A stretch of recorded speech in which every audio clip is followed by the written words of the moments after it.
Có một bài nha. Thì bữa chị hai về chị hai với nha. Nghe chưa? Thì bữa chị hai về chị hai với nha. Không sao.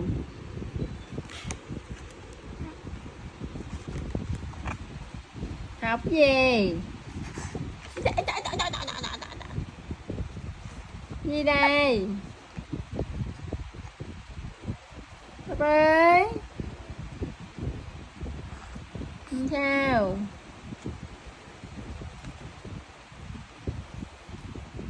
Học bài đi nghe chưa? Rơi nè.